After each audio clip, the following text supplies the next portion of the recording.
Persoalan pertanahan dianggap sebagai kendala investasi bagi pelaku usaha lantaran ketidakpastian ketersediaan lahan.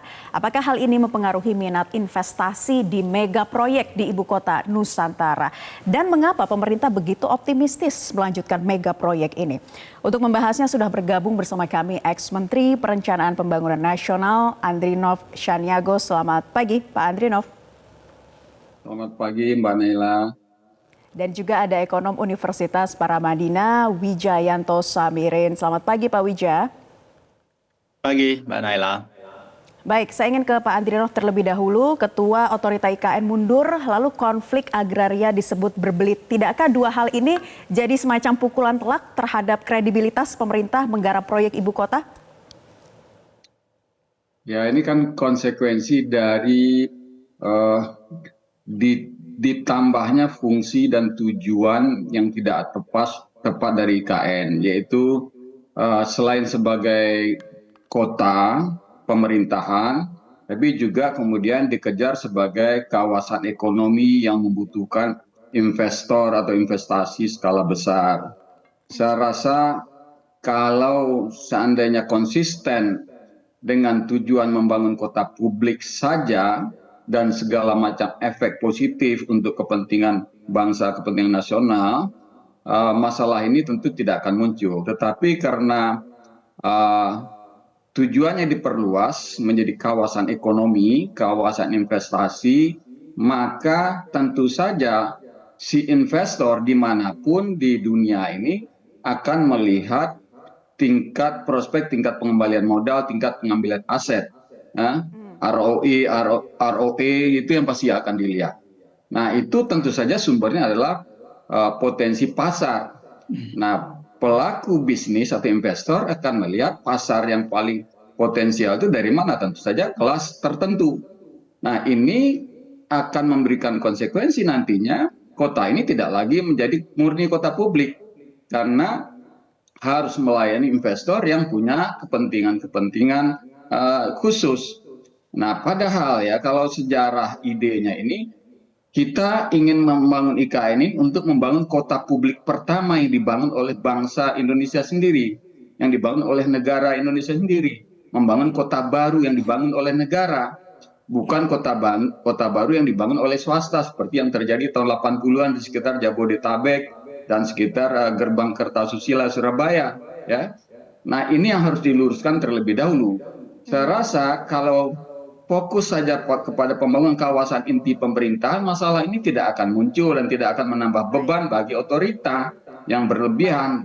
Nah, tapi karena ada target juga mendatangkan investor, ya, nah ini tentu nggak akan mudah. Saya rasa Pak Basuki dengan saudara Raja Antoni pun nggak akan sanggup dipaksa untuk menyelesaikan masalah iklim investasi di kawasan IKN ini, ya. Meskipun tanah sebagian besar adalah tanah negara, tetapi yang namanya tanah negara nggak mudah dilepas atau disewakan kepada pihak lain. Ya, itu menyangkut masalah konstitusi, masalah undang-undang dan masalah hak dari warga negara. Jadi kalau ada dipaksakan justru akan masalah. Baik, jadi ada serangkaian fungsi yang tidak tepat ya Pak Andrinov. Ada juga berbagai fokus yang mungkin terpecah begitu ya dan jangan sampai dipaksakan. Tadi kalau berbicara mengenai tanah, nah ini saya ingin ke Pak Wija nih. Seperti kata Menko Marves Luhut Binsar Panjaitan, ternyata konflik pertanahan sulit diurai. Apa yang bisa investor maknai? Jadi tanah itu hanya masalah kecil dari ratusan masalah yang ada di IKN. Nah, permasalahan IKN itu kompleks karena ini proyek yang besar, tapi diumumkan tanpa feasibility study. Kemudian dieksekusi tanpa perencanaan. Eksekusi dan desain perencanaan itu paralel, sehingga pasti tumpang tindih. Analoginya, kita ini seperti berlayar sambil membangun perahu. Ya, pasti banyak gesekan, ketidaksesuaian, trial and error, begitu ya. Nah, sekarang permasalahan menjadi lebih rumit, karena nakoda perahu dan wakil nakodanya mengundurkan diri. Menurut saya, Pak Bambang dan Pak Doni itu orang yang profesional, kapabel, berintegritas, dan sebenarnya punya nama. di mata investor. Ketika dua orang yang kredibel itu mengundurkan diri, tentunya ini akan merugikan kredibilitas IKN itu sendiri. Apalagi ya beliau berdua pasti tahu banyak hal yang Mas Andrinov dan saya nggak tahu gitu ya. Jadi investor akan melihat fenomena ini sebagai fenomena gunung es yang kita diskusikan ini hanya ujung dari permasalahan besar yang sebenarnya kita berdua tidak tahu. Jadi kembali ke pertanyaan awal tadi, apakah ini akan sangat mempengaruhi investor, minat investor untuk masuk? Sangat, sangat berpengaruh. Kenapa? Nakodanya dan wakil nakodanya mengundurkan diri. Jadi tentunya ada begitu banyak hal yang harus dilakukan oleh pemerintah supaya proyek ini tidak mangkrak. Jadi kembali ke masalah tanah itu hanya satu di antara begitu banyak masalah yang dihadapi. Kita belum berbicara masalah fiskal. Kita belum berbicara masalah situasi global. Kita belum berbicara masalah target yang sangat ambisius. Kita belum berbicara bahwa membangun kota itu membangun komunitas. Beda dengan membangun bandara atau membangun jalan tol gitu ya. Ini fisik sekaligus people, ada jiwa-jiwa di situ. Prosesnya pasti panjang. Ya, tadi kan Anda juga menyinggung terkait dengan apakah ini proyek yang ambisius begitu dan bagaimana nanti membalikan trust atau kepercayaan dari investor. Namun sebelum ke sana saya ingin kembali ke Pak Andrinov ini. Mega proyek IKN ini dianggap ambisius karena membutuhkan dana investasi yang jumbo. Pertanyaannya Pak, terukurkah sebetulnya proyek ini sedari awal? Sebetulnya kalau kembali ke dokumen maaf saya koreksi Mas Wija ya. Kalau kembali ke dokumen sangat jelas ya, perencanaannya sangat jelas. Ini kota untuk dibangun dalam rangka sekitar 20 tahunan, 20 tahun lebih. Ya, target finalnya itu adalah di tahun 2045. Itu jelas di lampiran undang-undang ibu kota itu. Kemudian tahapan-tahapannya di situ jelas. Tetapi kalau di pertengahan jalan tiba-tiba ada perubahan target, misalnya percepatan, kemudian perluasan tujuan yang tadi saya sebutkan menjadi kawasan ekonomi, maka tentu muncul masalah baru. Jadi masalahnya bisa dibilang rumit, bisa juga sebetulnya sederhana. Kalau dikembalikan ke tujuan semula, karena masalah sederhana. Fokus bangun kawasan inti pemerintahan, secara fiskal juga sudah terukur, alokasikan sekitar 25-30 triliun per tahun, selesai dalam waktu 5 tahun, udah. Nanti bisnis di sana itu adalah bisnis follower yang mengikuti kebutuhan kota publik itu, bukan berfungsi ganda. Dia sebagai kawasan bisnis yang nasional, lalu juga sebagai kota pemerintahan.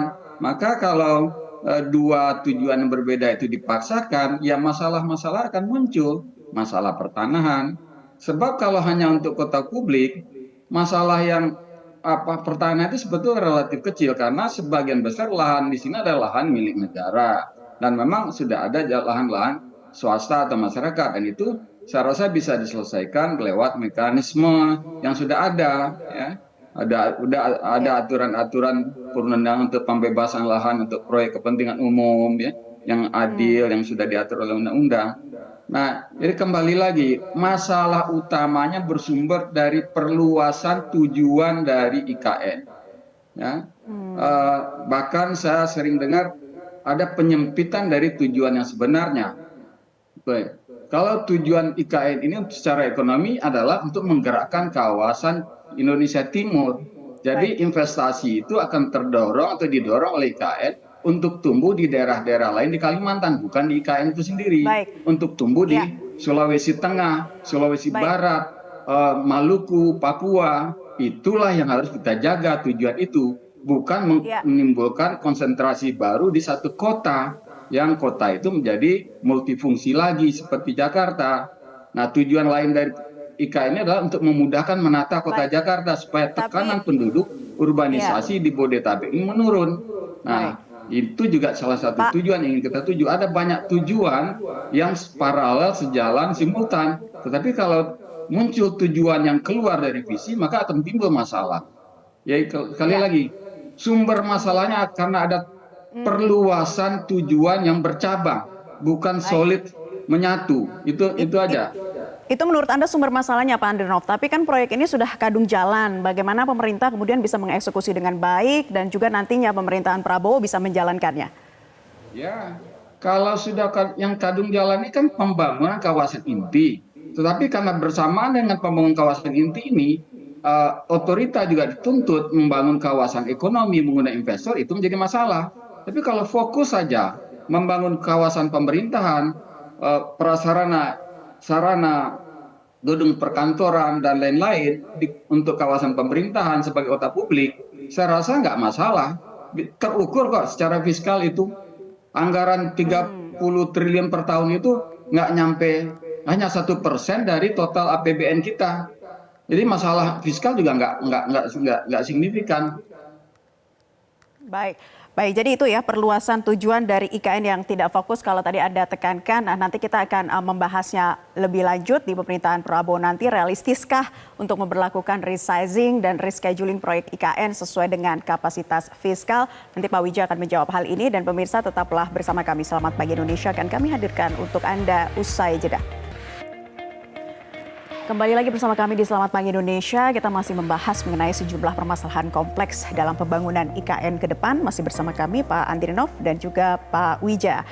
Saya ingin ke Pak Wija, tadi kita sedikit menyinggung mengenai trust begitu ya. Jangan sampai kepercayaan investor asing ini tergadaikan ya dengan adanya kepala otorita IKN yang mundur. Jangan sampai kredibilitas IKN kemudian bisa hilang gara-gara hal ini. Seperti apa harus bisa membangun komunikasi lagi untuk bisa mendatangkan kepercayaan investor? Ada beberapa hal. Yang pertama tentang proyeknya itu sendiri. Kan kita berbicara proyek IKN ya, ini harus realistis. Saya sepakat harus ada refocusing seperti yang disampaikan oleh Mas Andrinov, ada resizing, ada rescheduling gitu ya. Jadi target-target yang mendadak, kapan harus selesai, besok untuk acara ini, besok harus ini selesai, itu harus kita hindari. Karena ini membuat rencana itu buyar. Jadi refocusing, resizing, dan rescheduling menyesuaikan kondisi fiskal kita. Kemudian yang kedua, di proyek ini ada masalah komunikasi yang agak mengkhawatirkan sebenarnya. Karena proyek IKN itu seolah-olah mempunyai begitu banyak jubir. Pejabat ini bicara, menteri ini bicara, menteri itu bicara, ada yang bicara, investor oversubscribe 5 kali. Nah, kalau dikatakan oversubscribe 5 kali, saya sebagai calon investor pasti nggak tertarik. Kenapa? Pasti akan diadu, pasti returnnya akan makin turun, pasti risikonya akan makin tinggi, dan seterusnya. Ada cerita tentang Qatar mau masuk, SoftBank mau masuk, kemudian Arab Saudi mau masuk, dan akhirnya semua tidak kejadian.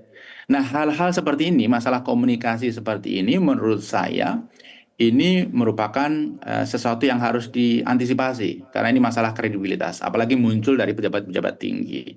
Jadi IKN harus punya spokesperson, semua informasi yang keluar dari proyek IKN harus lewat orang tersebut sehingga lebih terarah dan fokus. Yang terakhir juga aspek hukum. Saya rasa kenapa Pak Bambang dan Pak Doni mundur, saya mencoba berempati ya. Pasti juga aspek hukum. Karena proyek yang digeber, dikebut di Indonesia, apalagi menggunakan uang APBN, ini pasti ada aspek-aspek GCG yang suatu saat bisa muncul. Dan investor pun juga pasti memikirkan itu. Jadi sekarang ini saya berinteraksi dengan banyak investor dan mereka selalu tanya, ini ada uang pemerintah nggak? Kalau ada uang pemerintah mereka nggak mau masuk. Tapi kalau swasta murni mereka mau masuk. Kenapa? Karena di Indonesia, politisasi atas proyek-proyek pemerintah itu begitu mengkhawatirkan. Ini tidak hanya membuat para ASN, teknokrat khawatir, tapi juga investor-investor. Karena tidak ada kepastian hukum. Jadi ada 3 hal menurut saya yang harus segera dilakukan. Tentunya yang paling urgent adalah mencari pengganti yang kredibel, minimal sekaliber mereka berdua, dan menurut saya ini akan sulit. Karena ketakutan terutama masalah-masalah hukum tadi. Saya tidak mewakili beliau berdua ya, saya coba berempati. Kalau saya dalam posisi beliau berdua, pasti yang paling saya khawatirkan adalah masalah hukum di kemudian hari. Kita bisa bayangkan, sekarang proyek ini menjadi prioritas. Pak Jokowi masih berkuasa. Coba bayangkan 10 tahun, 15 tahun dari sekarang ketika proyek ini sudah tidak menjadi prioritas, ketika rezim berganti, situasinya akan lain. Kita lihat kasus Karen di Pertamina dan lain sebagainya. Dulu ini bukan masalah, tetapi akhirnya sekarang menjadi masalah dan ujung-ujungnya bui. Jadi aspek legal ini menurut saya harus diperbaiki betul. Kalau tidak, saya khawatir di masa mendatang akan ada puluhan bahkan ratusan teknokrat terbaik kita yang masuk penjara gara-gara proyek ini. Baik, baik. Pak Andrino menjawab kekhawatiran-kekhawatiran tersebut di tengah permasalahan yang kompleks, sementara pemerintah masih optimistis meneruskan proyek IKN ini. Tanggapan Anda? Sekali lagi ya, selama kita masih mendorong kawasan IKN ini sebagai kawasan investasi, maka masalah pasti akan besar. Ya. Ketika masalah perluasan tujuan itu ketemu lagi dengan desakan untuk percepatan realisasi, itu akan tambah masalah. Maka itu memang berpotensi kemudian memunculkan masalah-masalah legal, masalah-masalah hukum. Oleh karena itu, yang terbaik menurut saya adalah kembali ke filosofi pembangunan kota baru ini, yaitu kita ingin membangun kota publik pertama yang dibangun pasca kolonial, dibangun oleh bangsa Indonesia sendiri dengan anggaran kita sendiri, dan juga bukan kota swasta yang melayan kepentingan kelas tertentu seperti BSD, Bukit Indah City, Cikarang Baru, dan lain-lain. Kita ingin membangun kota publik supaya kita punya salah satu kota yang setara dengan kota-kota di negara maju, di mana mereka punya kota publik yang pelayanan publiknya bagus, secara lingkungan bagus, dan sebagainya. Dan di mana-mana yang namanya kota publik itu dikendalikan oleh negara dan mengutamakan tujuan bernegara, bukan tujuan bisnis. Nah, itu poinnya di situ. Jadi sekali lagi, selagi kita masih menggiring kawasan ini menjadi kawasan bisnis, akan masalah. Ya, itu poinnya di situ. Ketika perluasan tujuan ini ketemu lagi dengan desakan untuk selesai dalam jangka pendek, ya. Wah, itu akan bisa menimbulkan masalah. Dan siapapun yang ditaruh menjadi pimpinan otorita nggak akan sanggup, pasti akan stres. Ya. Baik, saya ingin ke Pak Wija. Pak Wija, orang terbaik yang saya jadi tahu. tadi kata Pak Andrino, siapapun yang perkotaan. akan ditaruh sebagai pimpinan otorita IKN, permasalahannya juga masih akan seperti ini, kompleks begitu ya, dan akan stres nantinya. Nah, kalau Anda melihat apa yang akan timbul ya dengan pergantian pimpinan otorita yang baru, ketidakpastian baru lagi terhadap pengembangan IKN, apakah juga akan muncul, Pak Wija? Saya rasa gini aja, fokus dari segi waktu untuk menyiapkan tempat upacara kenegaraan 17 Agustus. Yang kedua, yang masih realistis, siapkan kantor pemerintahan untuk beberapa kementerian saja yang menandakan, menyertai bahwa ibu kota resmi pindah nanti di 17 Agustus. Proses selanjutnya dijalankan secara realistis, ya. Apakah bisa untuk selesainya perlu waktu 3 tahun, 4 tahun, jalani secara realistis. Jangan gerasa gerusu, jangan terburu-buru, jangan nafsu, jangan ambisius untuk hal-hal yang sebetulnya mimpi. Ya, kita membangun kota publik pertama yang dibangun oleh negara, bukan lagi kota warisan kolonial yang kita tambal-tambal. Itu poinnya. Baik, Pak Wijaya, saya ingin menambahkan ya. Anda menanggapi, Jadi silakan. sumber solusi itu harusnya datang dari Pak Jokowi, bukan dari yang lain. Jadi Pak Jokowi harus legowo, berbesar hati untuk merevisi target-targetnya. Jadi beliau harus memposisikan diri sebagai bagian dari solusi di akhir masa jabatan beliau. Karena kalau beliau nge-push terus, rakyat sebagian kalangan akan menilai Pak Jokowi adalah bagian dari problem. Karena ini akan menggiring banyak kasus di kemudian hari. Jadi memang sumber solusinya ya dari Bapak Presiden. Beliau harus legowo, berbesar hati, kemudian membuka diri untuk merevisi rencana ini menjadi lebih realistis. Saya sepakat dengan apa yang disampaikan oleh Mas Andrinov tadi, gitu ya. Kalau gerasa gerusuh, ujung-ujungnya pasti nanti akan banyak masalah. Filosofi kota ini sendiri menurut saya juga harus dimantapkan. Karena seringkali begini, kita punya rencana ini, ada ide tambahan ini, si A bilang ini, si C bilang ini, akhirnya menjadi sangat kompleks. Jadi harus dikembalikan ke rencana semula. Saya paham betul, karena Mas Andrinov ini sejak awal yang paling mendorong pemindahan ibu kota. Kita sempat diskusi waktu itu, Mas Andrinov. Baik, jadi itu ya poinnya, ragam hal yang harus dibenahi harus juga dibarengi dengan realisasi yang ada agar kemudian pembangunan IKN ini bisa lebih realistis. Terima kasih Pak Andrinov, Pak Wijayanto sudah bergabung di kesempatan Selamat Pagi Indonesia kali ini. Terima kasih atas perbincangannya dan selamat beraktivitas kembali. Jelajahi cara baru mendapatkan informasi. Download Metro TV Extend sekarang.